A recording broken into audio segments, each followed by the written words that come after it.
Elle nous appelle, puis elle nous dit pour le paiement, je vous ai laissé l'argent en dessous de mon tapis de maison, vous pouvez passer quand vous voulez. Je vais vous raconter une histoire qui m'est déjà arrivée il n'y a pas si longtemps que ça avec un client dans la peinture. Donc, c'était une dame qui nous avait demandé une soumission. On lui avait fait la soumission, puis finalement, elle est allée avec un compétiteur. Fait que ça, c'est des choses qui arrivent, c'est bien correct. Puis, pendant les travaux, elle nous a appelé pour nous dire qu'il y avait un problème avec, je sais pas quoi, l'entreprise ou je sais pas quoi, mais elle s'était trompée de numéro. Donc, elle nous appelle, elle dit « Ah, c'est quand vous venez faire les travaux, puis tout. » Fait que là, Olivier, mon partner, il lui dit je penserais pas, on n'a pas de soumission en cours, il n'y a pas de job en cours chez vous, je pense que vous vous trompez d'entreprise. Fait qu'elle dit ah oui, ok, c'est vrai. Elle rappelle l'autre entreprise, pareil, ce qu'elle a besoin de régler.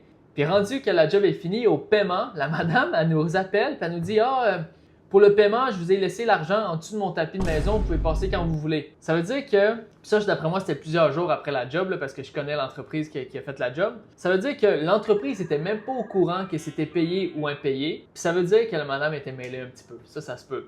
Mais quand tu es entrepreneur en construction, ça arrive énormément souvent que tu dois courir après tes paiements. Tu sais pas si c'est payé. Ah, celle-là, tu as été payée, je m'en souviens pas, as-tu fait son dépôt, ainsi de suite. C'est pour ça que ça prend des systèmes fiables parce que sinon, ça peut vous coûter très cher d'oublier un paiement. Surtout que si tu n'as pas de preuves. La madame a dit ben non, moi je vous ai payé, tu t'en souviens juste pas, j'ai donné le chèque, puis là, t'es bredouille, t'as pas ton argent. Fait que je vais te montrer comment ça pourrait ressembler dans Planup si tu fais corriger ça dans ton entreprise.